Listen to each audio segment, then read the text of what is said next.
Suamiku pewaris utama. Bab 147. Hampir saja ketahuan. Melihat rekannya sesama anggota mendapat kesulitan, 4 temannya datang membantu dan berhasil menembak begundal tersebut hingga mati. Hal tersebut terpaksa mereka lakukan.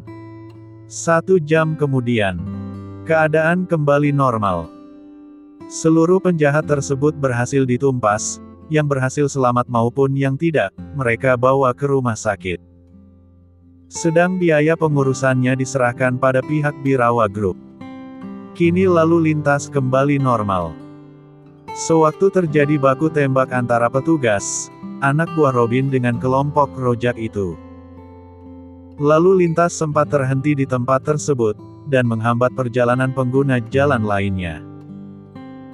Ada yang ingin mengabadikan momen tersebut, tapi dicegah oleh kedua kelompok agar tidak timbul preseden buruk ke depannya. Akhirnya berkat koordinasi yang apik dan taktik jitu, kelompok pertama pimpinan Rojak 2 berhasil ditumpas semua.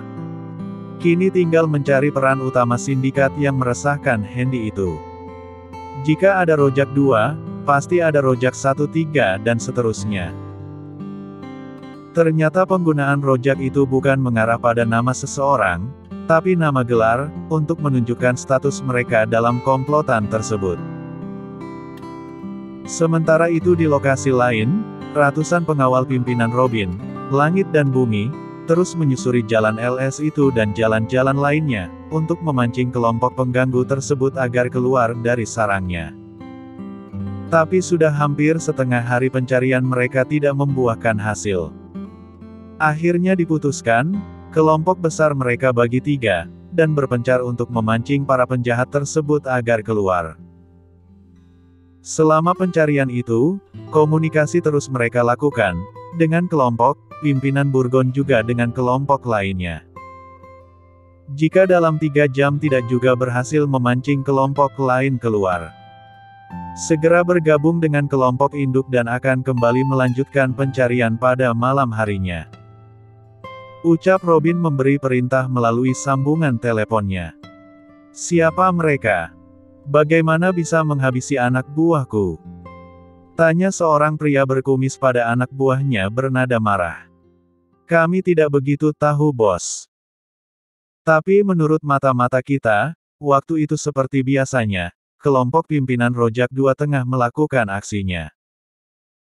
Dengan yakin mereka menghentikan konvoi kendaraan, yang melewati jalan menanjak di tikungan tersebut.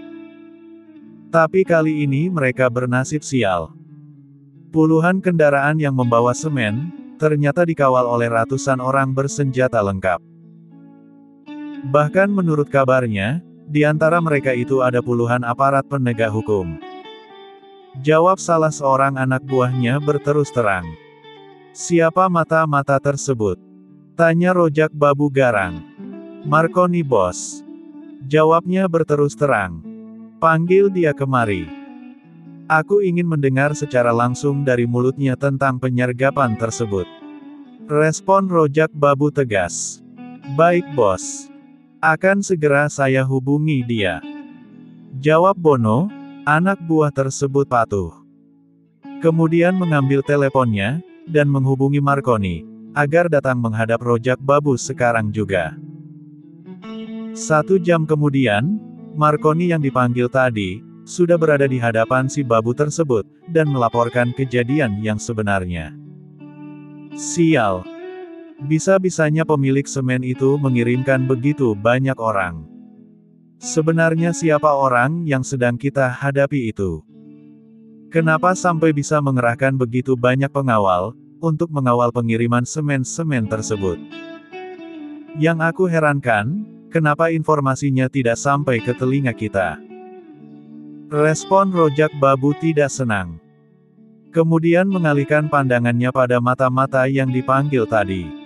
Marconi, apakah kau tidak tahu siapa mereka? Tanya Rojak Babu ingin jawaban. Saya tidak begitu tahu, bos. Tapi dari lambang yang mereka gunakan, sepertinya mereka itu bodyguard. Jawab Marconi apa adanya. Bodyguard. Bisa sebanyak itu. Bersenjata pula. Respon Rojak Babu penasaran. Itu yang saya tahu bos. Bahkan senjata yang mereka gunakan, adalah senjata standar, yang biasa digunakan di medan perang. Jawab Marconi menambahkan. Gawat. Jika mereka bertemu dengan kelompok Rojak 3, bisa-bisa mereka akan mengalami nasib yang sama. Cepat hubungi Rojak 3. Agar untuk sementara menarik orang-orangnya dari jalanan. Aku takut mereka akan bernasib sama seperti Rojak 2. Perintah Rojak Babu tegas. Siap bos. Jawab anak buahnya tegas juga. Kemudian menghubungi Rojak 3, agar melakukan seperti yang diperintahkan. Pantas saja kelompok Robin tidak bisa menemukan mereka, karena sebelum Robin sampai, mereka sudah membubarkan diri terlebih dahulu. Sudah seharian kita sembunyi di tempat ini. Aku rasa keadaan sudah aman. Ucap Rojak 3 pada anak buahnya. Lalu apa yang harus kita lakukan sekarang bos? Tanya anak buahnya ingin tahu. Ya tentu saja kembali ke markas bodoh. Jawab Rojak 3 marah. Bukan itu maksud saya bos. Saya khawatir kelompok bersenjata itu masih berkeliaran di jalan. Jika kita keluar, saya takut mereka bisa menemukan kita. Jawab anak buahnya membela diri. Bos besar sudah memberi perintah. Berarti keadaan sudah aman. Lagi pula ini sudah menjelang senja.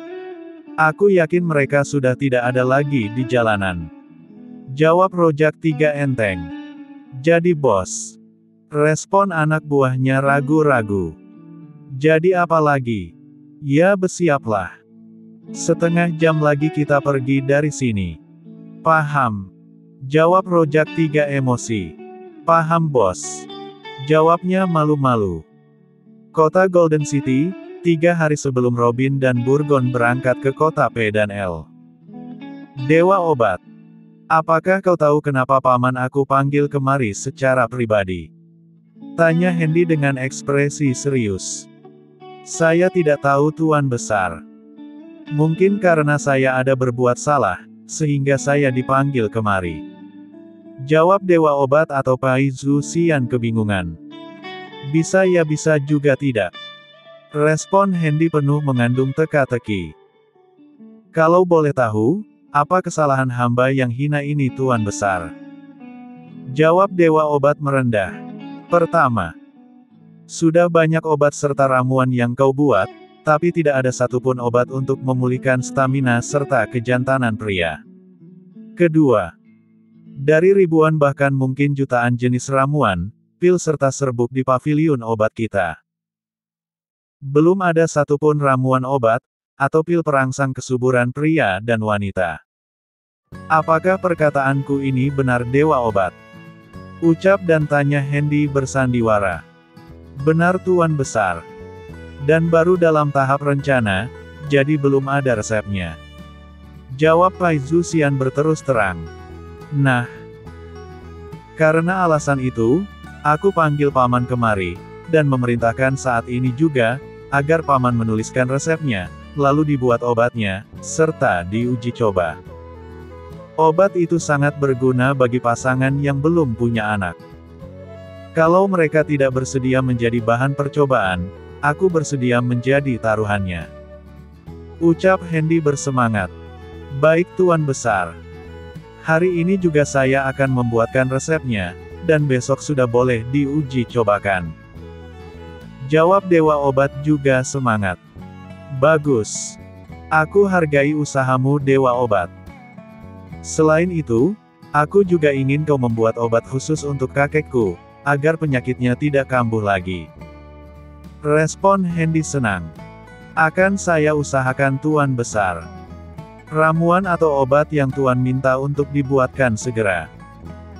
Akan saya buat secepat mungkin, dengan bahan-bahan terbaik, yang sengaja diimpor dari negara lain. Begitu juga dengan obat khusus untuk Tuan Senior. Bahan-bahannya juga menggunakan bahan impor. Sebesar 50%, bahan-bahannya tidak tumbuh di negara tropis seperti negara kita. Tapi lebih banyak tumbuh di negara yang mempunyai iklim dingin. Oleh karena itu saya berharap, Tuan bisa sedikit bersabar, untuk mendapatkan obat tersebut. Jawab Pai Zuxian apa adanya. Bagus. Setelah obat itu jadi, dan kau yakini sangat berkhasiat, segera tunjukkan padaku, agar aku bisa menjadi orang pertama, yang akan menjadi kelinci percobaan obat tersebut. Setelah itu, panggil belasan pasangan pengawal keluargaku, untuk meminum ramuan tersebut. Setelah 1 bulan atau lebih, dan ternyata obat tersebut sangat manjur, maka aku merekomendasikan, menjual obat tersebut kepada dunia, dan kepada pasangan yang membutuhkan. Reaksi Hendy sangat semangat sekali. Siap Tuan Besar. Kalau begitu saya mohon pamit untuk undur diri. Jawab Dewa Obat cukup sopan sekali. Silakan Paman Xian. Aku menunggu beritamu. Sambut Hendy senang. Siap Tuan Besar. Jawab Pai Zuxian tegas, tanpa curiga sedikitpun.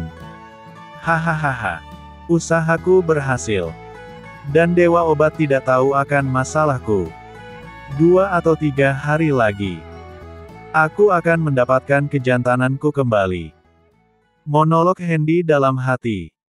Beruntung aku bisa memutarbalikkan fakta. Kalau tadi aku berterus terang pada Dewa Obat tentang masalahku, tentu berita ini akan tersebar di kalangan anak buahku sendiri.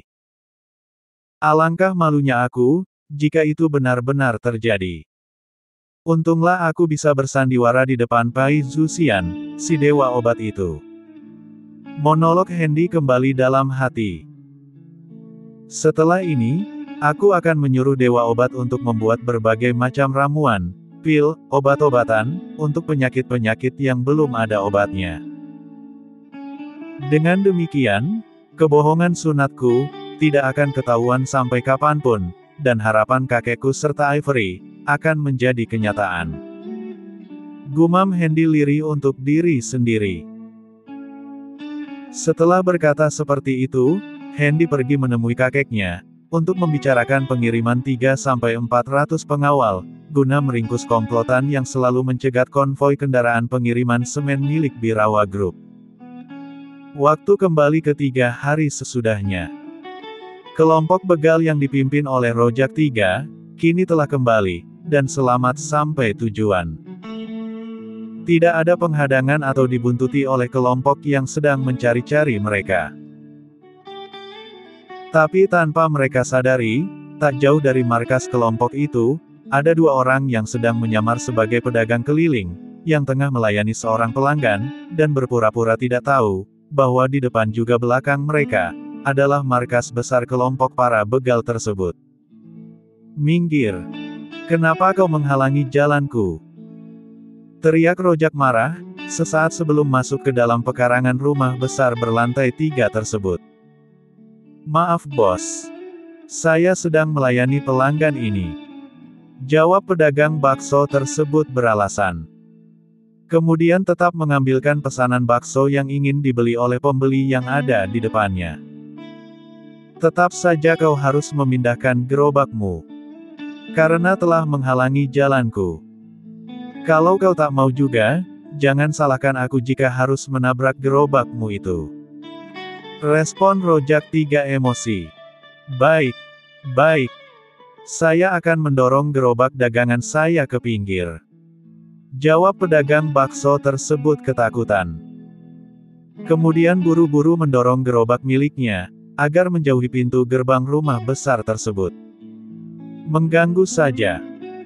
Ucap Rojak kesal, setelah gerobak yang menghalangi jalannya didorong menjauh, dan mobil yang ditumpanginya pun berhasil masuk ke dalam pagar. Tapi belum juga penumpangnya keluar semua. Tiba-tiba terdengar sebuah suara lantang cukup menyakitkan telinga. Hei kau! Tidak bisakah bersikap sopan pada pedagang kecil? Kau pikir kau itu siapa? Hardik seorang wanita kisaran 40 tahun, berpenampilan menor pada Rojak cukup berani sekali. Kurang ajar. Mau cari mati kau? Respon Rojak marah. Sini kalau kau berani. Bunuh aku. Laki-laki macam apa kau? Beraninya cuma sama perempuan. Jawab perempuan menor tersebut malah menantang. Ini rumahku, juga rumah bos besar kami. Jadi kami berhak mengusir siapa saja yang ada di depan rumah kami. Ucap Rojak ketus. Hello. Ini jalan umum. Siapapun berhak menggunakannya, kecuali kalau berada di dalam pekarangan rumahmu. Tapi ini jalan umum. Sadar diri dong. Balas wanita tersebut juga ketus. Kalau kau bukan perempuan tua, nenek-nenek, sudah lama ku cabut nyawamu. Sambut Rojak benar-benar kesal. Apa katamu? Suamiku seorang pejabat kota. Kalau kau berani macam-macam akan aku adukan kalian pada suamiku. Jawab perempuan menor tersebut bernada mengancam. Hahaha. Mana ada istri pejabat membeli jajanan di pinggir jalan? Ngaca dong. Teriak anak buah Rojak geli, sambil tertawa terbahak-bahak. Kalian tidak percaya kalau suamiku penguasa di kota ini. Tunggu sampai aku menghubunginya, baru kalian akan merasa takut dan hormat padaku. Tunggu saja. Balas perempuan tersebut geram. Bos. Jangan layani perempuan sinting itu. Lebih baik fokuskan pada dua orang pedagang yang sedang melayaninya, ucap Kerry pada Rojak 3. Ada apa dengan pedagang tersebut? Respon Rojak 3 penasaran. Ada yang aneh dengan dua orang pedagang itu. Lihat kulitnya cukup bersih, pakaiannya pun mungkin berbahan mahal. Apakah bos percaya kalau mereka benar-benar seorang pedagang keliling? Ucap salah seorang anak buah Rojak mulai curiga. Maksudmu mereka mata-mata yang sedang mengawasi kita? Begitu. Tanya Rojak 3 mulai mengerti. Benar bos. Aku curiga mereka bukan pedagang, tapi mata-mata. Jawab Kerry asal menebak saja. Lalu siapa perempuan gila itu? Apakah dia juga orang yang berpura-pura sebagai pelanggannya? Tanya Rojak sudah termakan hasutan anak buahnya sendiri. Bisa jadi juga bos. Untuk memastikan bahwa mereka bukan mata-mata. Suruh mereka masuk dengan berpura-pura ingin membeli barang dagangannya. Jawab Kerry, seorang mata-mata andalan kelompok Rojak tersebut mengiyakan. Ada benarnya juga. Ayo kita berakting, seolah-olah ingin menjadi pelanggannya. Respon Rojak senang. Kemudian memanggil Bowo dan Karno agar masuk ke dalam. Hei kalian berdua. Setelah selesai melayani perempuan gila itu, bawa gerobakmu masuk, karena kami ingin memborong semua daganganmu. Ucap Rojak pada pedagang bakso dan nasi goreng itu bernada keras. Baik bos. Jawab keduanya senang. Setelah itu, Rojak serta 30 orang anak buahnya pun masuk ke dalam rumah besar tersebut, untuk menemui bos besar mereka, yang sedari tadi terus mengawasi dari dalam rumah. Tak lama kemudian dia keluar lagi, hanya ditemani oleh Kerry, dan 3 anak buahnya. Sementara di depan pagar, kedua pedagang keliling tersebut telah selesai membungkus pesanan 2 orang pelanggannya. Kemudian bergegas untuk membawa gerobaknya masuk ke halaman rumah Rojak. Tapi sebelum mereka masuk, perempuan menor tersebut bersuara lagi. Lebih baik abang berdua hati-hati. Takutnya mereka bakal merampok dagangan serta uang kalian. Di wilayah ini, mereka terkenal dengan sebutan begal alias perampok, karena kerjanya merampok orang kecil seperti kalian. Ucap perempuan menor tersebut lantang. Dasar sialan. Cepat enyah dari sini. Kalau masih tetap berkata keras, jangan salahkan kalau kami bersikap tidak sopan padamu. Ucap Kerry sudah mulai kesal dan terpancing emosi. Dasar begundal. Respon perempuan tersebut cukup keras, lalu buru-buru pergi dengan menaiki mobil bak terbuka. Hahaha. Istri pejabat sampah. Ledek Rojak dan anak buahnya cukup menohok sekali. Sementara itu, kedua pedagang keliling yang sudah berada di dalam pekarangan rumah Rojak tidak terpengaruh oleh intimidasi candaan mereka. Keduanya tetap asik merapikan gerobak dagangannya lalu berkata, "Bos mau pesan apa, soto atau nasi goreng?" Ujarnya. "Tidak usah berpura-pura sialan. Kalian berdua bukan pedagang, tapi mata-mata. Belum pernah ada pedagang keliling yang berani berjualan di sekitar sini. Aku yakin kalian ini mata-mata. Katakan, siapa kalian sebenarnya?" Bentak Rojak keras. Bos berkata apa? "Kami memang pedagang, bos. Baru beberapa bulan ini bergabung dengan Juragan Gembul. Kalau bos tidak percaya, ini kartu anggota saya." Jawab pedagang bakso yang menyamar sebagai Bowo tidak terima. Carrie dengan sigap mengambil kartu itu, dan menelitinya cukup lama. Setelah itu kartu tersebut diberikannya pada Rojak, lalu berkata, "Itu memang kartu anggota anak buah Gembul, bos. Saya pernah melihat kartu tersebut dipegang oleh anak buahnya." Ujarnya. "Kau yakin mereka bukan mata-mata, Carrie? Bukankah kau sendiri yang mengatakannya tadi? Bahwa mereka berdua adalah mata-mata?" Ucap Rojak protes. "Awalnya memang iya, bos. Tapi setelah melihat tanda pengenal itu, saya jadi percaya bahwa mereka itu memang benar-benar pedagang keliling." Jawab Carrie membela diri. "Dari mana kau tahu tentang itu?" Tanya Rojak kesal. "Dari kartu yang dia pegang. Karena tidak mudah untuk mendapatkan kartu tersebut, bos. Hanya orang-orang jujur, ulet, rajin dan berkemauan keras serta setia, yang bisa mendapatkan tanda pengenal tersebut. Apalagi itu tanda pengenal kuning keemasan.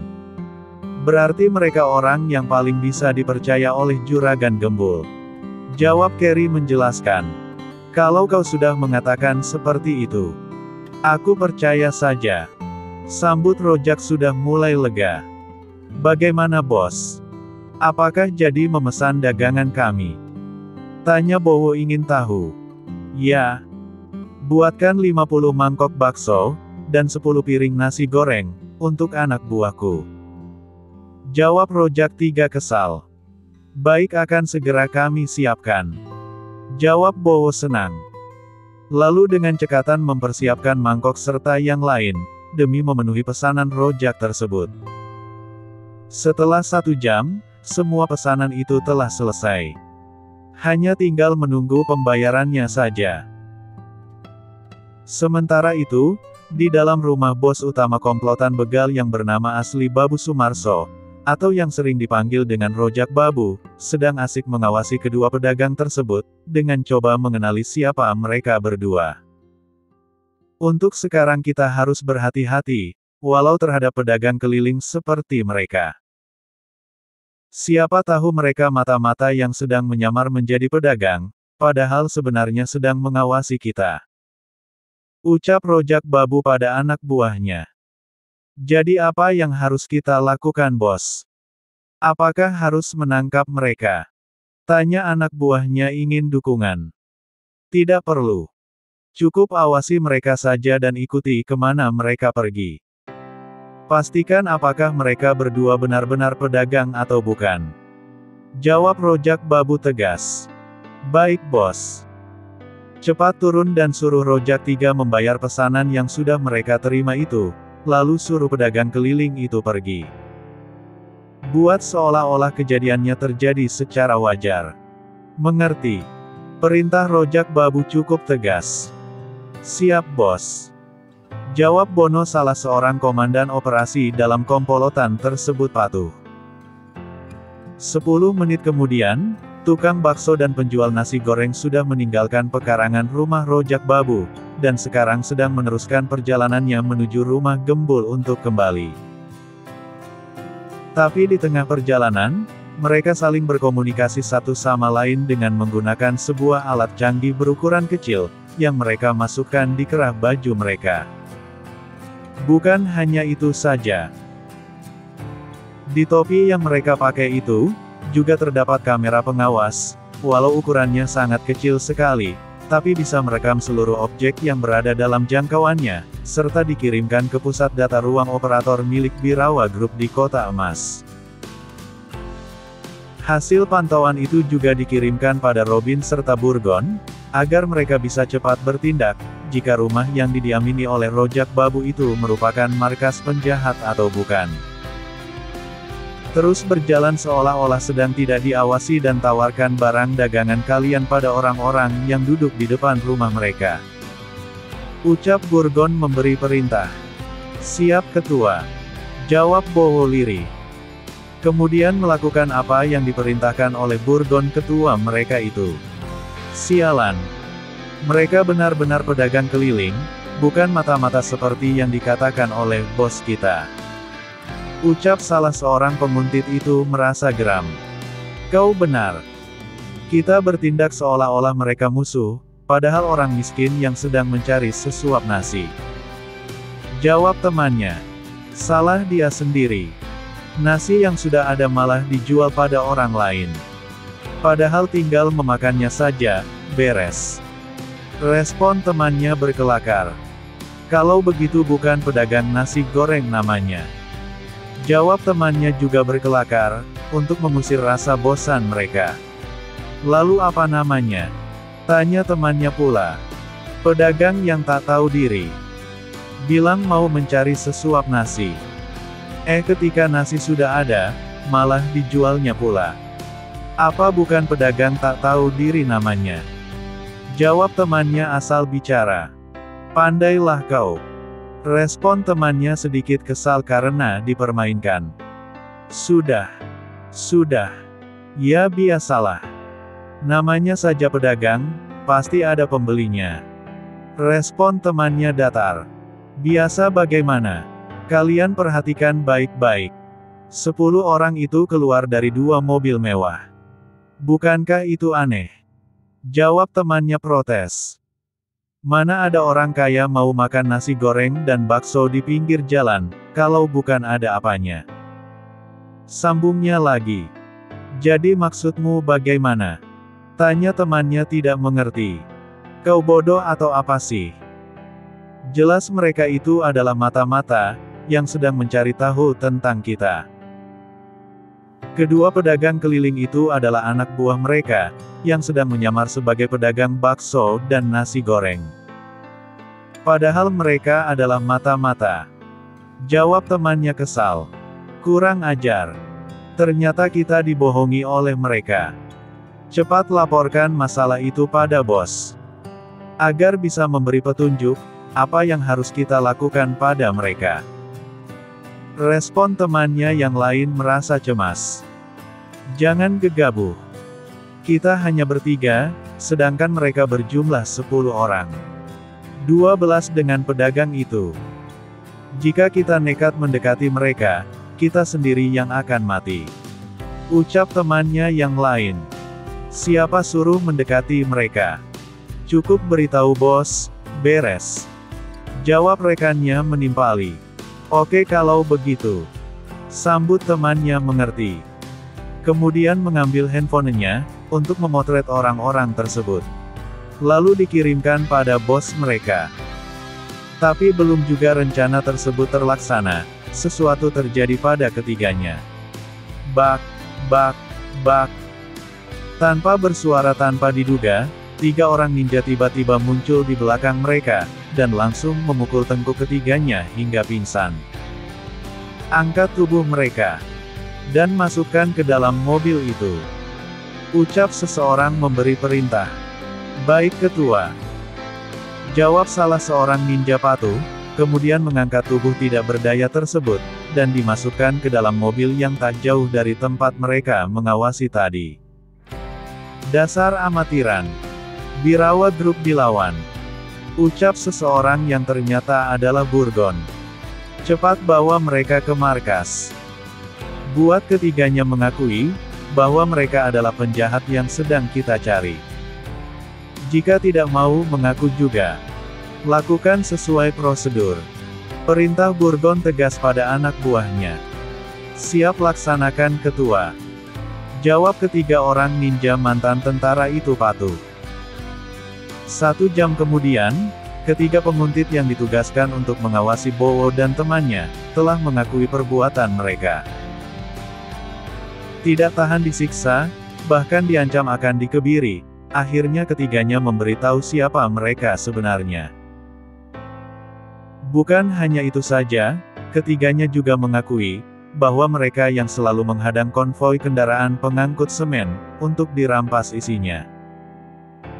Kalau mereka melawan atau tidak mau menyerahkan bawaan mereka, maka kelompok rojak tidak akan segan-segan lagi untuk menghabisi para sopir tersebut. Tapi sampai sejauh ini, belum ada yang mati di tangan kelompok pimpinan rojak itu. Adapun kelompok bekas anak buah Sengkuni, dibuat tidak berdaya, bahkan mereka dipaksa agar ikut menjadi bagian dari mereka. Karena berada di bawah ancaman senjata, maka mau tidak mau, mereka harus mengikuti kemauan dari kelompok rojak tersebut, dan dipaksa tidak boleh membuka mulut pada siapapun. Selain itu, mereka juga menjelaskan bahwa komplotan begal semen dan 9 bahan pokok lainnya, seluruh anggotanya berjumlah 270 orang, yang dipimpin oleh 3 ketua.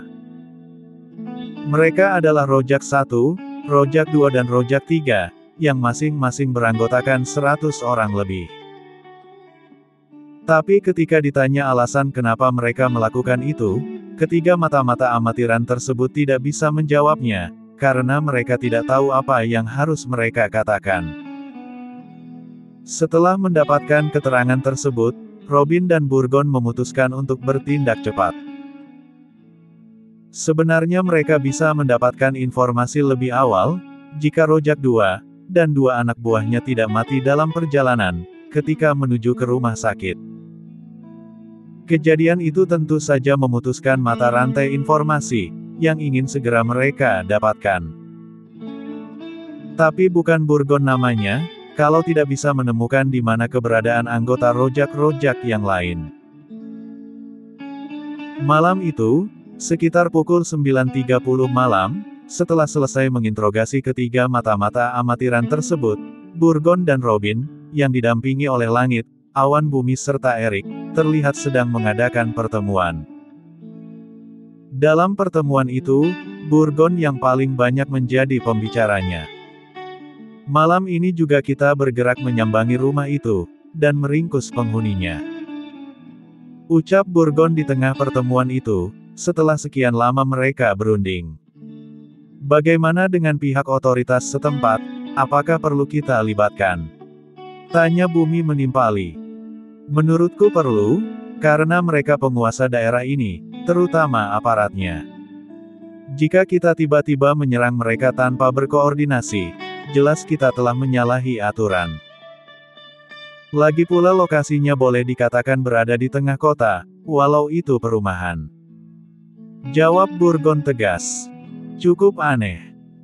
Kelompok yang sangat meresahkan itu tinggal di tengah kota, tapi kok tidak ketahuan oleh aparat ya? Ucap Erik menimpali. Bisa saja terjadi. Di sini mereka berperilaku baik dan bertindak sesuai aturan. Tapi di luaran sana, mereka bromo corah yang tidak segan-segan menghabisi lawan maupun kawan. Jawab Robin mantap. Kalau begitu tunggu apa lagi? Segera beritahu pihak berwajib, dan katakan bahwa lokasi penjahat itu telah ditemukan. Sambut Langit memberi usul. Sabar. Masih ada lagi yang perlu kita bicarakan. Jawab Burgon penuh mengandung teka-teki. Apa itu senior? Tanya Robin penasaran. Kita lupa untuk menanyakan pada ketiga mata-mata tersebut, yaitu tentang lokasi di mana mereka menyimpan hasil jarahan mereka. Jawab Burgon berterus terang. Benar juga apa yang ketua katakan. Kenapa kita bisa lupa ya? Sambut Langit menimpali. Kalau begitu, Erik dan Bumi, aku tugaskan untuk menemui mereka, dan dapatkan informasi tentang itu. Ucap Burgon memberi perintah. Baik ketua. Jawab keduanya patuh, kemudian pergi menuju ke ruang interogasi, untuk mendapatkan informasi dari mata-mata tersebut. 30 menit kemudian, semua informasi tambahan yang dibutuhkan sudah mereka dapatkan.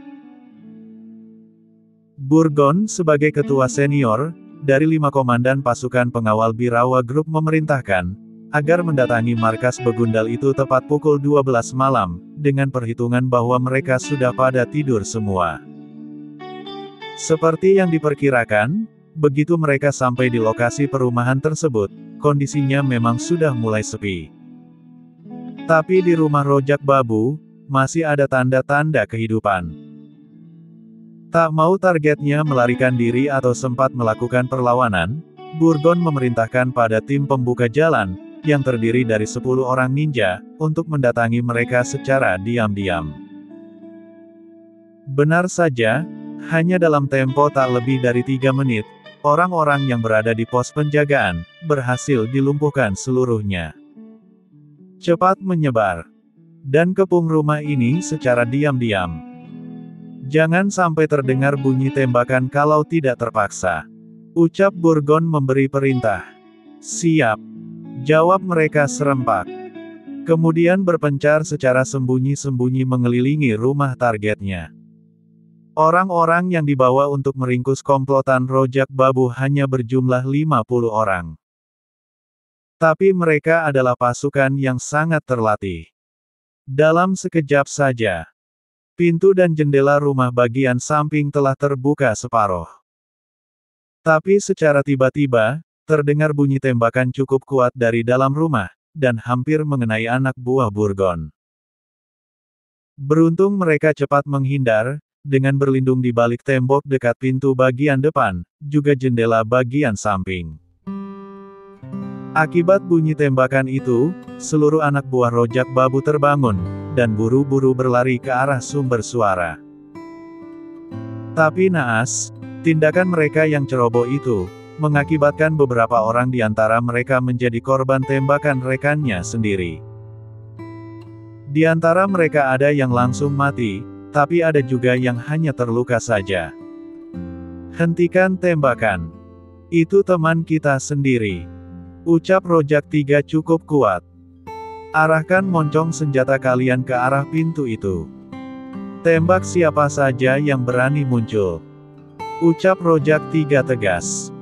Kemudian memberi perintah pada anak buahnya dengan berkata, Carry, pimpin mereka. Aku akan menemui bos. Ujarnya tegas, sambil tersenyum penuh misteri. Siap bos. Jawab Carry patuh, kemudian membantu temannya mengamankan lokasi tersebut. Sementara itu, Burgon, Robin dan Bumi, menyuruh anak buahnya untuk melemparkan bom asap ke dalam rumah Rojak secara cepat.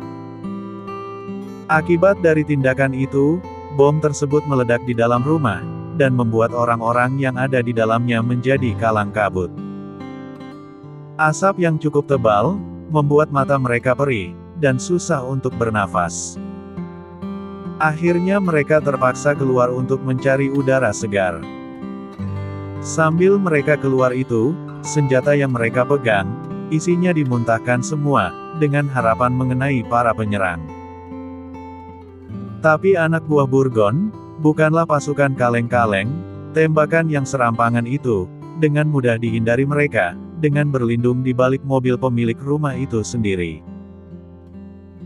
Sebaliknya, anak buah Rojak Babu, yang mencoba keluar dari dalam rumah itu, malah yang menjadi korban, akibat tembakan balasan dari anak buah Burgon. Dor, dor, dor. Bertubi-tubi tembakan dilepaskan oleh anak buah Rojak, tapi tak satu pun yang mengenai sasaran. Tak mau menjadi korban, dan terus menjadi sasaran. Begitu mereka keluar seluruhnya dari dalam rumah. Anak buah Burgon mengarahkan tembakannya ke arah musuh, dan akibatnya 9 di antara 13 orang itu meregang nyawa saat itu juga. Senjata yang dipasangi peredam tersebut berbunyi seperti tertahan, tapi laju pelurunya sangat kencang sekali. Syat, syat, syat. Dalam sekejap saja 13 orang itu roboh ke tanah, ada yang mati ada juga yang terluka. Tapi mereka sudah tidak bisa berbuat apa-apa lagi. Sementara itu, tim penyerang yang masuk lewat jendela samping, tidak menemui hambatan. Mereka segera memeriksa seluruh ruang yang ada. Tapi tidak menemukan siapa-siapa di dalamnya. Cepat masuki rumah itu. Bantu tim 2 menggeledah rumah ini. Ucap Burgon memberi perintah. Tengah mereka memasuki rumah tersebut, sepasukan polisi datang ke lokasi itu, dan langsung menemui Burgon serta Robin. Selamat malam senior. Maaf kami datang terlambat. Ucap komandan tersebut tidak enak hati. Tidak masalah Dan. Hanya masalah kecil saja. Jawab Burgon enteng. Bagaimana dengan pemimpin komplotan itu, apakah mereka sudah tertangkap? Tanya komandan polisi ingin tahu. Belum tahu lagi. Karena anak buahku sedang memeriksa ke dalam. Jawab Burgon apa adanya.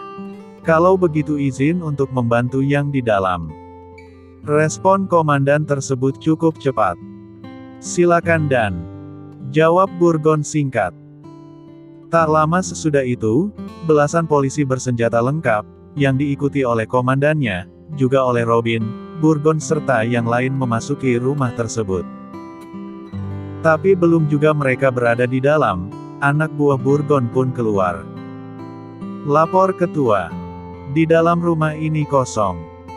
Tidak ditemukan siapa-siapa. Kecuali beberapa sosok tubuh yang sudah tidak bernyawa, ucap Bumi apa adanya. Bagaimana bisa? Dari mana mereka bisa melarikan diri? Padahal tempat ini sudah dikepung. Respon Burgon keheranan. Bersambung.